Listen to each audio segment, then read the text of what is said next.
Hi everyone, Sepi Shine here for West Hollywood City Council. I have endorsed the Yes on Prop 21 campaign and proposition, and I have a very special guest here named Alfred Tu, who we're going to be talking all about Prop 21 with and how this will benefit West Hollywood residents and renters. Hi Alfred, how are you? Very good. Hi, Sepi. Hi. So, Alfred, I want to just give you a little history of West Hollywood really quick. So, West Hollywood was incorporated in 1984 and really incorporated to protect renters. Our city is currently 71% based on the latest demographic report we had in 2019, 71% renters. And we have almost 38,000 people that live in the city. So, that's a lot of people. Um, and basically, the just cause and eviction just cause eviction anti-harassment. A part of the ordinance applies to all units. Habitability requirements for construction applies to all units, all rental units. And as far as the rent stabilization ordinance that we have, it applies to 2 or more dwelling units built before 1979, July 1st, 1979, as well as the original and attached accessory dwelling units, also built before July 1st, 1979. And the detached accessory dwelling units, this applies to the original dwelling only. So just giving you a little rundown of West Hollywood. And I know that you know about this, the state rent increase limits that went into effect obviously also apply. But I want to talk specifically and have you talk about Proposition 21 and really tell us all about it. Sure. Well, so Prop 21 is a state ballot measure that overturns 1990s state law, and it gives cities more options to limit rent increases for tenants. As we know in California, the rent is just far beyond what many people are able to afford, and it causes homelessness, it causes overcrowded housing, it causes people having to commute very long distances because they move far away from where their job is to find a cheaper place to live. And there are many things that we need to do. Part of it includes more affordable housing, part of it includes higher wages. But one of the most immediate things we can do is expanding rent control, because that puts a limit on how fast rents can go up. So a little history of rent control is that a lot of cities passed it in the 1970s and 1980s. And then, of course, the real estate lobby, they tried to roll it back. And what they did was they passed this law called Costa-Hawkins, which limited what cities could do. And for example, one of the limits is that rent control could not be applied to any newer buildings. And over time, that becomes a greater and greater share of the apartments that are not eligible.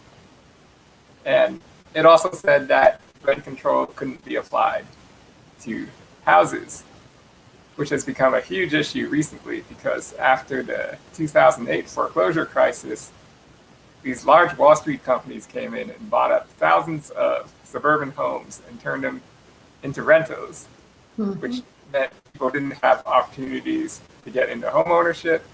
And it also meant that you have this whole group of millions of tenants in California who do not have any protections from rent increases at all, because right now in California, you cannot rent control a single family house. And then the other thing that this 1990s era law said was that when a tenant moved out, the rent could reset up to the market rate. And this had a number of consequences. It meant that neighborhoods would gentrify rapidly as people moved out and the rent went up. And it also meant that landlords started to act unethically because they had this incentive to get longtime tenants to leave. Because once that original tenant left, the rent control reset to a higher rent. The crazy market rents that Right. new tenants pay now. Yeah. And so this happened in the 90s, back when housing in California was expensive, but not outrageously so like it has gotten. And so it's taken some time for the tenant movement and the crisis to build up to a point where something had to be done. Mm-hmm. And this first started 2 years ago with Proposition 10. That one was a similar proposition, but it did not get the votes to pass. And so the people who worked on Prop 10 regrouped this year and made a few modifications to address some of the concerns that people had with Prop 10 and came up with what we call Proposition 21, also called Keep Families in Their Homes. Let me ask you this, Alfred. How many people, an estimate, are at risk, especially because of this pandemic and depression that we're in, that's going to get worse? How many people are at risk of losing their housing if Prop 21 doesn't pass? Well, the way we can look at this is about half the people in California rent. So that's about 18 to 20 million people in California. And then more recently, because of COVID, you've got something like 1 out of every 6 people losing their jobs or losing their income. And so a couple months ago, when the state was working on having a moratorium on evictions, they were estimating that if that didn't happen, there would be a few million people who would be at risk of losing their homes. Right. And so there's the immediate crisis of COVID, but then there's still the ongoing crisis of rent increases, which are a threat to an even larger population, because it's no longer just the working class that can't afford housing. It's something that's affecting the middle class as well. Right. Yeah. Thank So you. what does Prop 21 do? So Prop 21 says that cities will be able to rent control newer buildings as long as they are at least 15 years old. And the idea behind that is you've got somebody who's investing in building a new building. They want some time to make back the money it costs to build the building. And so they said, all right, we'll give you 15 years. And then the second part says that cities would now be able to apply rent control to single family homes as long as they are owned by a large landlord. And the idea here is you want to go after those large Wall Street companies that are owning lots of homes. But at the same time, you don't want it to affect your individual homeowner who might just want to rent out their home temporarily if they are relocating for a job, or if they are moving to a new home but haven't decided if they want to move back yet, and so they're holding on to their old one. And so let me pause you right there really quick, Alfred. So just to reiterate what you said, and so basically, if Prop 21 passes, it will apply to all rental properties and homes built from 2005 before. So anything that is going to be built from here on, or from 2005 forward. Now let's say 2006 it might not go into effect till 2021. Okay, so it would only apply to those older properties. And then anything that new is built would have to be on the market for 15 years, and then it would go under rent control. Right, and again, the individual cities would still need to pass local legislation to do that. Yeah, Prop 21 by itself does not change anything.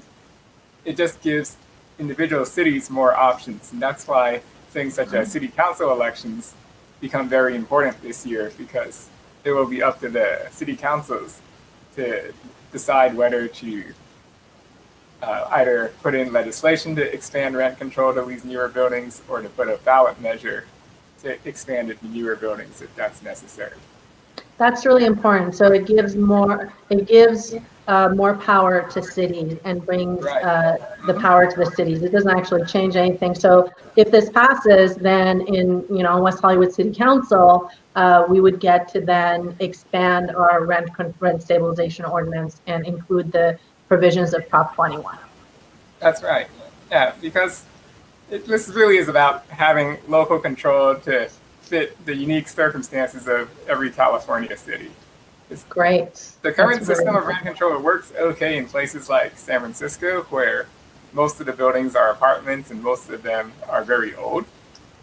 But then, especially in Southern California, you've got cities where a lot of the rental housing is single-family homes or they're newer buildings, and so right and now newer condos, right? cities can't do anything. Does the exemption you said for homes is up to 2? Yes, Is that correct? that's right. So, and that applies to single family and condos. Right. So if somebody owns, say, a house and a condo, and they live in one of them, they can rent out the other one, and it will be exempt from any rent control ordinance. Okay. Mm-hmm. Thank you. And then if someone could also be a renter themselves and own 2 houses that they rent out, and they would also be exempt as long as they don't own more than 2. Got it. Got it. Okay. Yeah, because it's understandable. You've got people who may have purchased a second home for a parent to move in to in the future. Yeah. And often they want to rent it out temporarily, but they might not be wanting to do that if it were rent controlled. So this would cover the small landlords and, right. Maybe the senior that has an investment property and that's their whole life savings. Okay. Mm-hmm. Yeah, okay. Because a lot of people do that, and it's understandable. Rent control can definitely affect landlords. The larger landlords are not as affected because they have so many more units to split out the variation over. Right. But if somebody only owns one, then it's understandable they want more flexibility. Right. And Prop 21 preserves that. Absolutely. Absolutely. So it's like the difference between, Toshman's hardware store here versus Home Depot. Exactly. Yep. Okay. And then go ahead. So what the last part of Prop 21 is enabling cities to pass what is called vacancy control. And what vacancy control is, it means that when an apartment becomes vacant, the rent remains controlled so that the increase cannot increase more than a certain amount. And the idea behind that is for 2 reasons. The first one is you want to keep the whole neighborhood affordable in the long term. And you also want to take away that built-in incentive that landlords currently have to get the longtime tenants to leave, often by doing things such as making the apartment unpleasant to live in or failing to maintain it. Yeah. And another benefit it has is in roommate situations. Right now, let's say the 2 of us are living in an apartment together, and we have rent control. And so the rent increases are limited each year. And one of us moves out, and I get a new roommate, and our rent remains controlled because I'm still there as one of the original tenants. But then if I were to leave, my new roommate could be hit with a huge increase to market rate rent. And there's nothing the city can do about that because currently state law says that when an apartment becomes vacant, and it defines vacant as when the last original tenant leaves, the rent can reset. So Prop 21 would give cities the option to have limited vacancy control and say that when an apartment turns over, the most the rent can go up is 15%. And again, that's up to the city to decide, but the city must allow at least 15%. Does that make sense? Yes, absolutely. It makes a lot of sense. Yeah. So again, it gives more local control to cities to decide. Right. Great. Yeah. So, should we go into debunking some of the myths that the opposition has said? Definitely. Okay, so let's get the slideshow up. All right, so one of the biggest myths that you'll often hear is this thing about how rent control stops housing construction, and that if we pass Prop 21, then nothing will get built, and then the housing crisis in California and the shortages will get even worse. That is not true. Historically, what we've seen in California is that stopping housing construction creates the need for rent control. What do I mean? Well, let's go to the next slide. So back in the 1950s and 1960s, in most of LA County, it was legal to build these small apartment buildings that you see where you've got the parking on the first floor and then you walk up a balcony and you go into your apartment on the second floor. Yep. And so back then the city had the capacity for over 10 million people.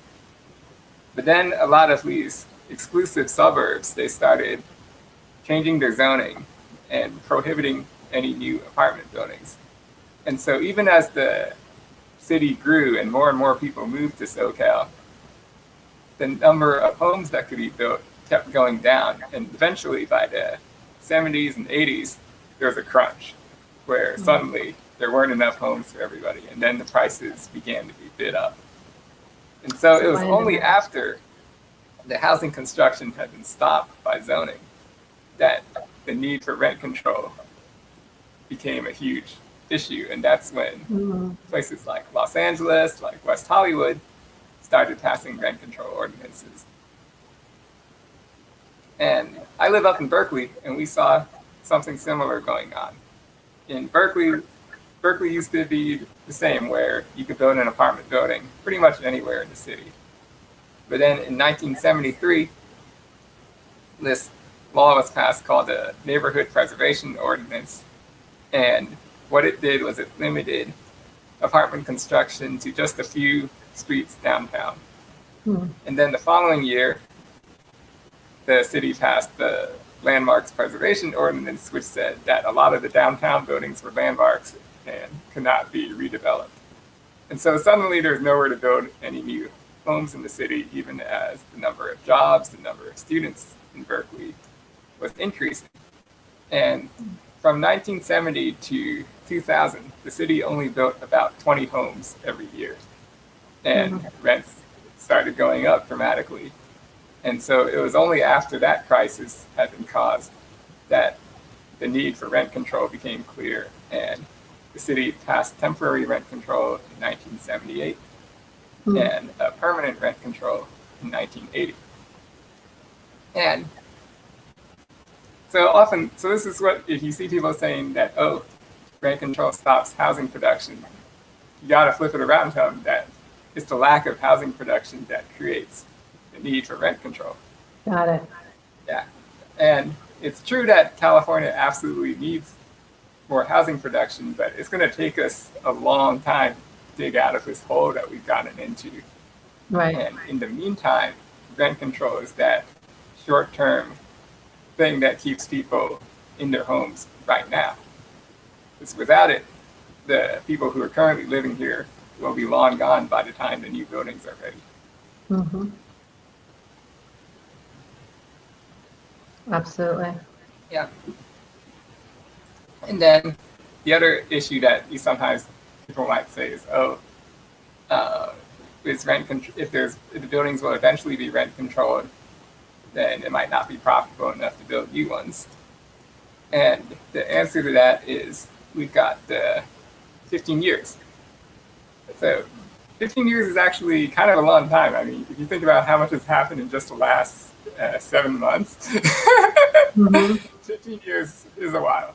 Yeah. And during those 15 years, building can charge whatever they want. And then after those 15 years, the rent is controlled, and so the increase is much slower. But then when there's a new tenant, it's still allowed a 15% increase. So there's still opportunity for the rent to go up slightly. And with this system, if you think about it, by the time a building's over 15 years, it's no longer the shiny new luxury building anymore. It's starting to get a bit older.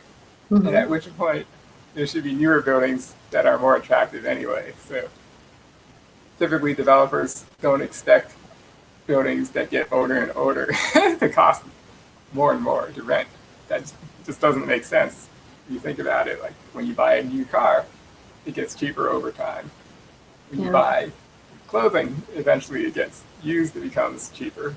Same thing with books and just about anything else. And except that without Prop 21, we have the opposite happening for rentals. Right. Because very old buildings are still being rented out at astronomical prices when they come to the market. So this would definitely help with that. Yeah, and then of course, if somebody really feels they don't want to get into the rental housing business, they still have the option to build condos. And condos are homes just like apartments are. And if they're sold to individual buyers, again, that 2-home rule still applies under Prop 21. Okay. Yeah. Do you have any other questions or? I do. Tell us how Prop 21 interplays with the state rent increase limits that just went into effect. Oh, yes. So in 2019, the state legislature passed this bill called Assembly Bill 1482, also known as AB 1482. And what that is often referred to is the state rent cap or the anti-gouging rule. Because it's not really rent control, because it still says your rent can go up by at least 5% plus inflation every year, which works out to about 7 to 8%, which might not seem like much, but it adds up very quickly. 7 to 8% rent increase a year means the rent doubles every 10 years, which is far faster than people's incomes are increasing.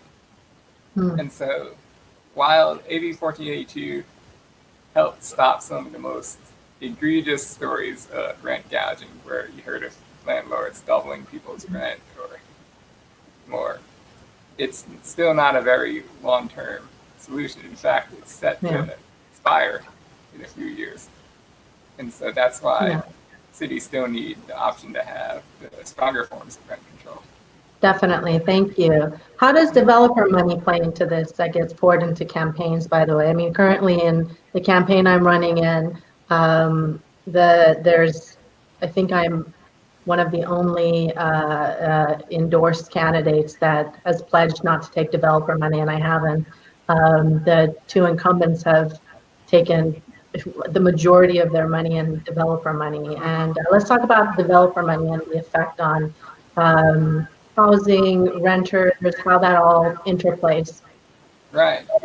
So I think one of the really important things to remember is that developers are often not just developers, they are also landlords at the same time.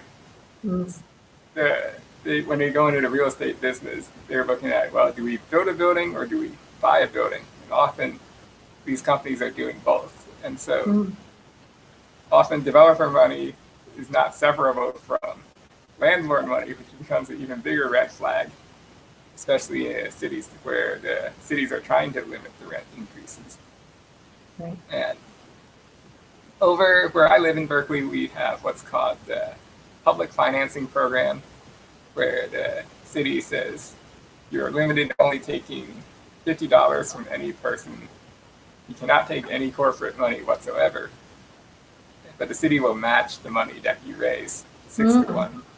And so that's really helped people move away from these special interest groups that are trying to influence decisions. Definitely, definitely. We just recently had LA City Council pass a limit on developer donations, which is a good start. And I'm hoping that part of my platform when I get elected is to bring that forth in the city of West Hollywood and get a similar ordinance passed here. Right. Yeah, I think San Francisco has something like that as well, where if you have a project before the city, there are limits on contributions. Yeah, exactly. Really important. Well, Alfred, is there anything else you want to? Oh, by the way, you're not part of the campaign. You're just a supporter of the Prop 21 campaign, correct? And then he wants to make sure my rent stays affordable. Oh, awesome.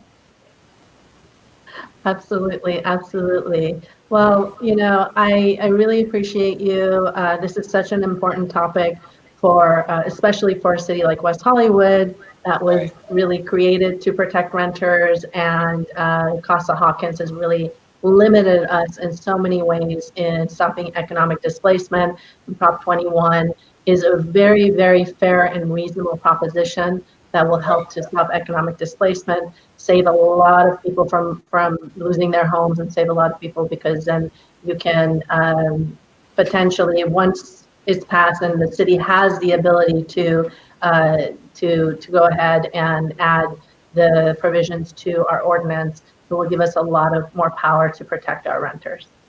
Yeah. And definitely stay involved in this after the election, because the housing crisis doesn't end November 3rd. And like I Absolutely. mentioned before, rent control is just one of many tools we need to be looking at. We need to be looking at funding for affordable housing. We need to be Yes. looking at, are the cities that are building all these office buildings also building the housing, or are they dumping it on cities like West Hollywood? Yeah, we've built a lot of housing units and surpassed our RENA numbers, and I have to say, surrounding cities have not done so well. But we Mhm. can always do better as far as building more affordable housing as well. Right. So thank you for acknowledging that, and thank you for being here. And we're just going to keep pushing, and we will get this housing crisis hopefully resolved. It's going to take time, but things like Proposition 21 really will help us. So I urge everyone to vote yes on Prop 21. And Alfred, I appreciate you being here with us tonight. Your presentation was fantastic, very thorough and clear. I grew up in Northern California, so sending lots of blessings up north to you all over there. Yep. And finally, if people want to learn more about Prop 21, they can go to the website, which is yeson21ca.org. Great. Thank you so much. All right. Thank you. Thanks, Al. My name is Sepi Shine. I have been a renter in West Hollywood for 11 years, and I love our city, which is why I am running to be your voice on the City Council. Women like me were never supposed to run for office. I spent the first 16 years of my life in America as an undocumented immigrant. My parents worked hard every day to contribute to our community and achieve the American dream. Their sacrifices taught me the value of hard work, the importance of listening to and fighting for every person, not just some. Now, I run 2 small businesses, serve the residents of West Hollywood as a city commissioner, and continue to fight for civil rights. We are living in unprecedented times that require new leaders at the table to ensure we protect our most vulnerable residents. Our rents continue to rise and our small businesses continue to close their doors because they can't compete with the gentrification or irresponsible development that is destroying the fabric of our city. And because I put my money where my mouth is, I am not taking money from developers or law enforcement. I will bring my 20 years of advocating for equality and business expertise to City Hall. Join our fight to restore the voices of our residents on the City Council. Let's fight for social justice and a better economy that works for all of us, because this is our city and we all deserve to shine. I'm Sepi Shine and I approve this message.